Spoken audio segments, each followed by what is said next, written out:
வணக்கம். அதாவது அந்த காலத்தில் என்ன பண்ணுவாங்க, வெள்ளை குதிரையை பார்த்தா டொக்கு டொக்கு டொக்குன்னு தலையில் கொட்டிப்பாங்க. அது எங்கேருந்து வந்ததுன்னா மங்கோலிய நாட்டிலேருந்து வந்ததுங்க. மங்கோலிய நாட்டில் ஒரு பழங்கதை என்னன்னா, மங்கோலிய நாட்டில் ஒரு கிராமத்தில் ஒரு வெள்ளை குதிரை வச்சுன்னு இருந்தாங்க. அந்த வெள்ளை குதிரையை என்ன பண்ணின்னு இருந்தால் அவனுக்கு ஒரு பையன் இருக்கான். அந்த குதிரை வெளியில் போயிட்டு என்ன பண்ணுமோ அது உண்டானதெல்லாம் செஞ்சுட்டு வரும். அதன் மூலிமா அவன் சம்பாதிச்சான். ஒரு நாள் என்ன ஆச்சு, இந்த வெள்ளை குதிரை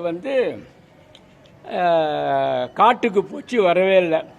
பக்கத்தில் இருக்கிறவன் என்னப்பா உனக்கு இப்படி கஷ்டம் வந்துடுத்தா அப்படின்னு. இந்த ஜனங்களுக்கு இதே பொறாமல் பொச்சிரிப்பு இதே தான், வேறு வேலை கிடையாது.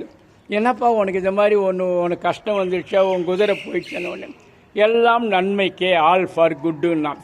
ஏன் சொல்கிறேன்னா பாசிட்டிவ் தாட்ஸ் இருக்குங்க. எது நடந்தாலும் நல்லதுன்னு நினச்சிக்கினாங்க, எது நடந்தாலும் நல்லதுன்ட்டு.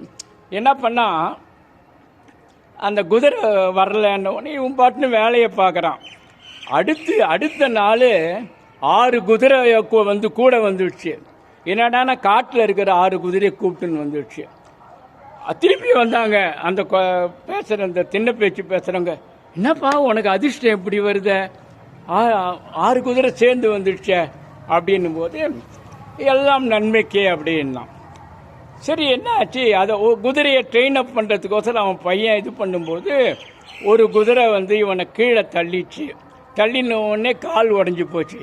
மறுபடியும் முதல்லேருந்து என்னப்பா உனக்கு கஷ்டகாலம் உன்னுடைய பையனுக்கு கால் உடஞ்சி போச்சே அப்படின்னும் போது எல்லாம் நன்மைக்கே அப்படின்னு சொன்னான். உடனே என்ன பண்ணாங்க, என்னப்பா இது கால் உடஞ்சி போச்சு நன்மைக்கேன்னு சொல்கிறேன்னு போது ஆமாம் ஆல் ஃபார் குட்டு அப்படின்தான். சரி, அப்போ அந்த நேரத்தில் என்னாச்சு, மங்கோலிய நாட்டுக்கும் பக்கத்து நாட்டுக்கும் சண்டை. அந்த சண்டைக்கு வீட்டிலேருந்து ஒரு ஆள் கண்டிப்பாக வரணும் அப்படின்னா. வீட்டிலேருந்து வரணுன்னும் போது அறியாத பையன் எல்லா பசங்களையும் கூப்பிட்டுன்னு போட்டாங்க. இந்த பையனுக்கு ஒடிஞ்சு போச்சு, கை கால் ஒடிஞ்சு போச்சு பாருங்கள். அதனால் இவனை விட்டுட்டு போயிட்டாங்க பாருங்கள். இப்போ ஆல் ஃபார் குட்டு, எல்லாமே நல்லது. இந்த வீடியோலேருந்து நான் உங்களுக்கு தெரிவிக்கிறது என்னன்னா, எந்த கஷ்டம் வந்தாலும் எது வந்தாலும் நல்லதுக்குன்னு நினச்சிட்டு அதை கடந்து போனோம். நன்றி, வணக்கம்.